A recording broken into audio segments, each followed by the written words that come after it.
Mayor Francisco Isko Moreno Dumagoso.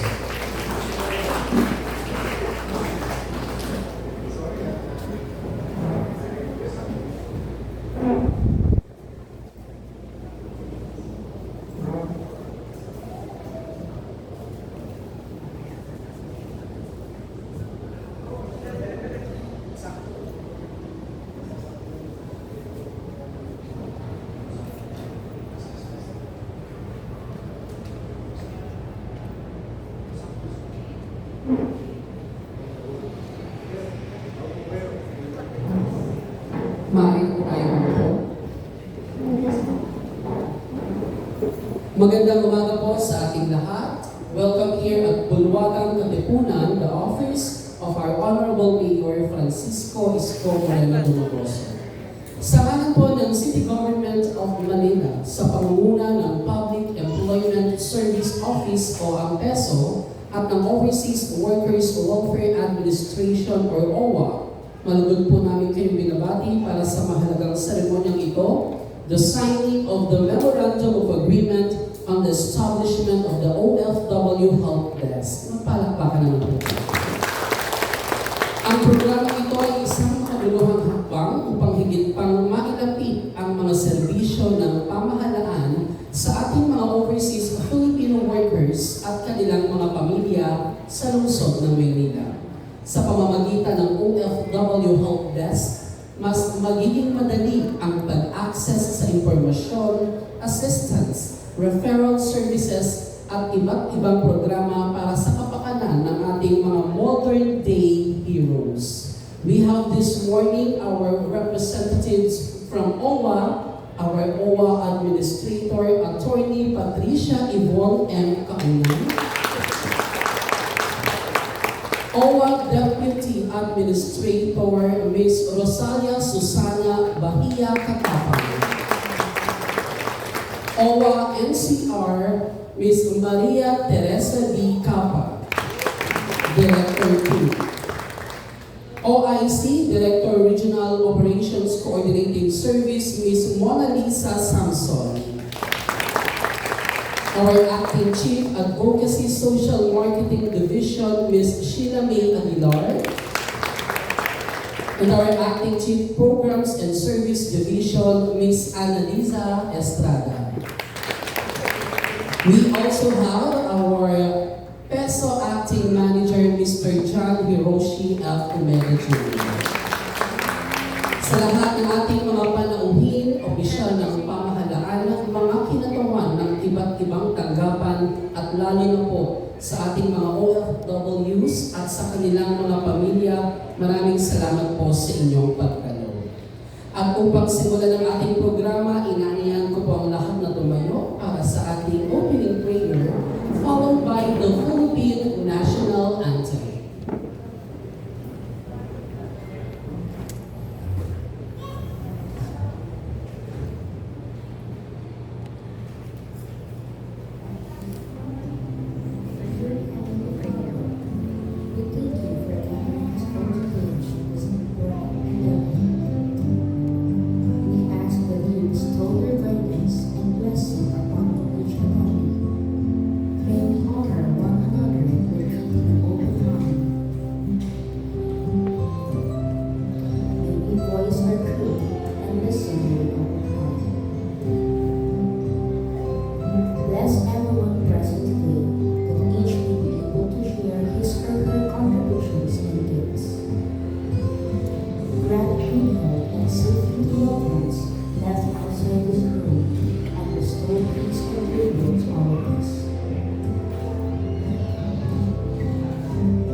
We ask for your wisdom and grace to use our talents for the betterment of others. May the various activities related to this day be a success through your intervention. With gratitude, we offer this prayer in your name. Amen.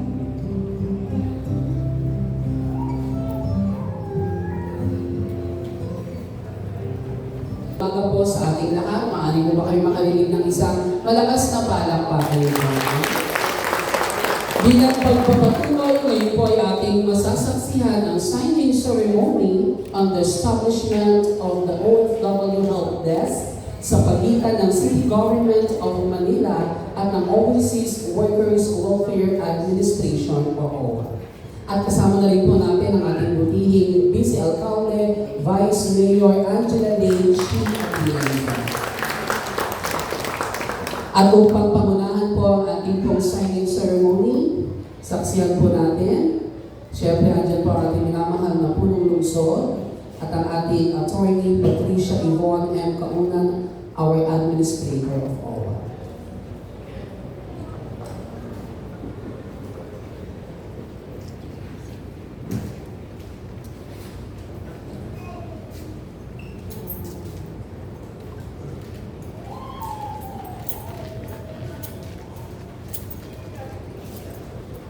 Siyempre kasama rin po natin ang ating pong iba pang mga opisyal na magiging saksi sa ating mahalagang kasunduan ito.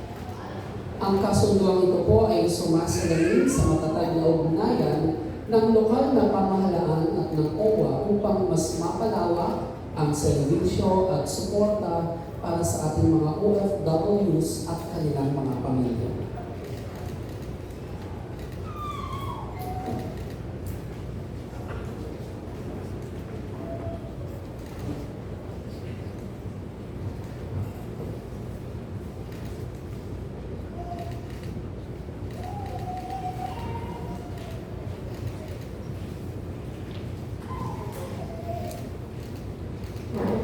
Palakpakan naman po natin ang matagumpay na pagrekta sa Memorandum of Agreement.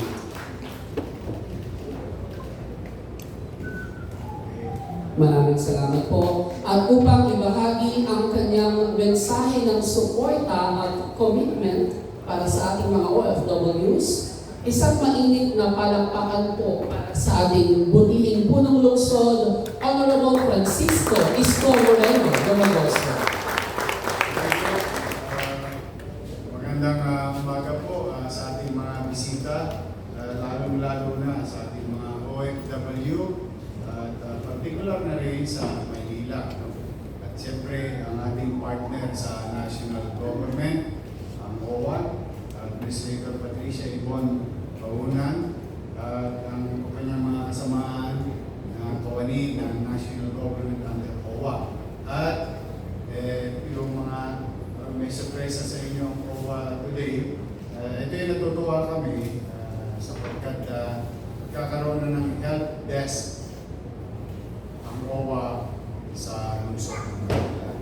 Para naman po ito sa kaalaman ng ating mga taga-lungsod, lalong-lalo mga OFW na taga-lungsod, ay makakatulong na po ang inyong pamahalang lungsod ng Maynila na makipag-ugnayan sa mga kakailanganin ninyo o tulong man na kakailanganin sa OWA. So, the City of Manila is now partnered with OWA. So, in this case, lalong-lalo na sa Maynila. Alam niyo, Maynila, limasin ko ang ahensya dito sa lungsod. Masiman, lalong-lalo na dyan sa may Ermita, Malate area. Dito lahat halos sa malaking agency sa buong Pilipinas. Kaya kung bakit, even in dito sa may Kalaw, makikita ninyo dyan, maraming parang mga naka-spooting na nag-a-apply. Sa totoo po, sila po yung mga nagpupunta sa mga agencies na nag-deploy sa abroad. Kaya sumaring makinabang din ang hindi ka na Maynila. O kung may help desk for purposes fulfilling the obligation of OWA to our OFW. I'm happy na magiging katuwang ang lungsod through the leadership of Administrator Kaunan at sa buong ng kanyang mga kasama. Pangalawa, ewan ko kung nakapanood kayo nung SONA ni Pangulo.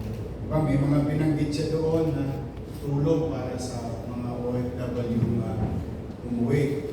O dito, pwede na ito makamit ng taga Maynila. Dahil mapapabilis tulong na may bibigay ng OWA, maaaring maging tulay ang lungsod para mapabilis na makamit ng benepisyaryo ng programa ito. And today, we're going to witness of that statement of the President during the SONA. So sa ating mga kababayan sa lungsod ng Maynila, ako'y may sanding nangarap na maging seaman. I think yung mga taga-Tondo, alam yun. Dahil pangarap ko na kayo ng araw, maging kapitan ng barko. Kaya lamang mapaglaro ang tadhana, ang Diyos ay maraming pamamaraan, natupad ko rin ang pagiging kapitan. Kapitan ng Maynila. Wala lang akong timon o manibela. But I'm happy and proud and excited for our future beneficiaries of services being provided by OWA. So ma'am, thank you very much sa inyo. At sasama, palapakan natin ang OWA. So dito, lalong-lalo na may maitutulong tayo. Dahil hindi taga Maynila. Kasi nga, puntahin ng Maynila. So, let's try to palawakin ninyo ang inyong kamay at akapin natin ang kaya nating akapin. Na mapapadali ang mga servisyo ng gobyerno na makamit. So muli, magandang umaga at maraming salamat sa OWA at Office of the President Bongbong o Ferdinand Bongbong Marcos. Thank you very much. Maraming salamat po, Mayor Isko Moreno, sa inyo pong mensahe. Ngayon naman po ay ating pakinggan ang mensahe mula po sa pinuno ng Overseas Workers Welfare Administration. Ladies and gentlemen, our Administrator, Attorney Patricia Yvonne Cauli. Magandang umaga po, of course, sa ating pinakamamahal na Mayor Francisco Isko Moreno Tobogoso, sir. Ay, ito po namin sa mga OFWs. Ang aking pong ka-eskwela, Vice Mayor Chi Atienza, of course, sa ating Peso Manager, Sir John, magandang umaga po sa inyo lahat. At ang pinaka-importante pagbati sa ating pong mga OFWs na nandito ngayon. Magandang umaga po sa inyong lahat. Tunay nga po na no less than our President mentioned sa unang mga parte pa po ng SONA ang importansya ng mga programa ng pamahalaan para po sa mga ating mga OFWs na bumabalik at sadyang kahit hanggang ngayon ay gusto pa rin bumalik sa ating bansa. May gusto lang po akong ikwento sa inyo, siguro nakadalawang buwan na ho, nung nagpunta kami dito kay Mayor Isko at kay Vice Mayor Chief. At kasama po namin ang Tubong Maynila, taga Manila po, na nakasama po sa chartered flight ng OWA. Siya po ay si Remy Rose. Isa po siyang namasukan na domestic worker sa Saudi Arabia. At sa kalagitnaan po ng gulong at tensyon sa Middle East noon, noong Marso, humingi po siya ng tulong kasi ho nagkasakit siya at kakailanganin niyang umuwi. Ngunit walang mga commercial flights noon at ginawa ho natin siya kasama ng lampas 300 pa nating kababayan ay sinakay po natin sa charter flight pabalik dito sa Maynila. Nagbigay po tayo ng tulong, pinansyal, at syempre livelihood assistance mula sa OWA sa kanya upang makapagsimula ulit. Ngunit naikwento po niya sa ating mahal na alkalde na ang kanyang pangarap talaga dahil siya po ay tapos ng education. Siya po ay gustong maging guro. Kaya po, ito po ay kwento ni Remy Rose ay isa lamang sa napakaraming kwento ng ating mga kababayang umuwi sa ating bansa dahil na gusto nila makasama ulit ang kanilang pamilya at isa daw merong hindi magandang nangyari kaya ho sila ho ay nagdesisyon na bumalik at dito magsimula ulit.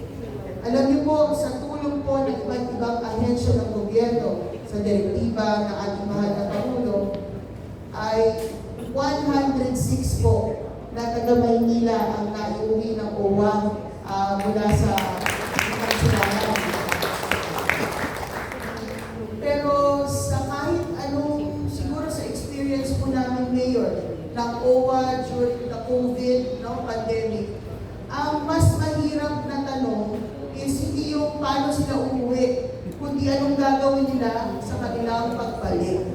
Kaya ngayong araw na ito, napaka-importante po, unang-una sa lahat, na ang tulungan ng lokal at nasyonal na gobyerno ay nandito po sa Maynila mismo para sa mga taga-Maynila na OFW at kanilang pamilya. Mas mapapadali po ang access sa iba't ibang mga programa natin para sa inyo.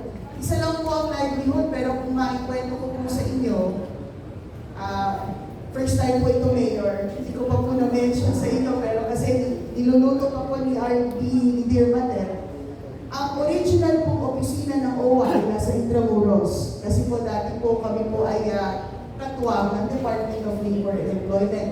Nandun pa po ang aming building sa loob ng Intramuros. Nakita po namin dahil sa pagbalik ng ating mga kababayan na may pangangailangan sa upskilling at training ng ating mga OFWs upang sila may makahanap ng mas magandang trabaho at oportunidad dito sa Pilipinas. Kaya minarapan po namin gamitin ang original na building ng OWA dito po sa lungsod ng Maynila at sana po'y makuha namin ang inyong buong suporta na maitayo na ang matagal na ho nating pangarap na OFW Academy para for upskilling. At ang Maynila po, hindi lang po ang kauna-unahan, hindi.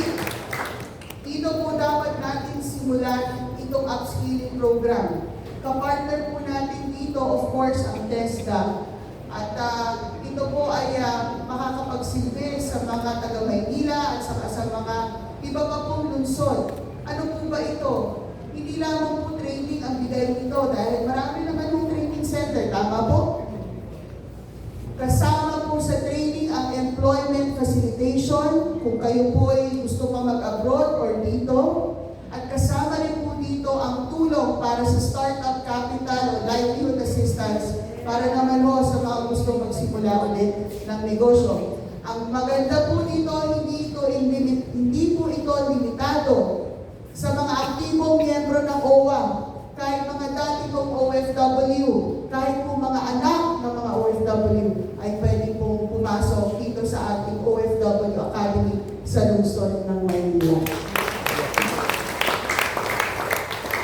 Yan po ay isa sa napakarami pa pong nating mga proyekto, collaboration, lalo-lalo na dito sa lungsod, na gusto po namin mailapit sa mga taga-Maynila at sa mga karating na mga lungsod dito sa atin sa Metro Manila.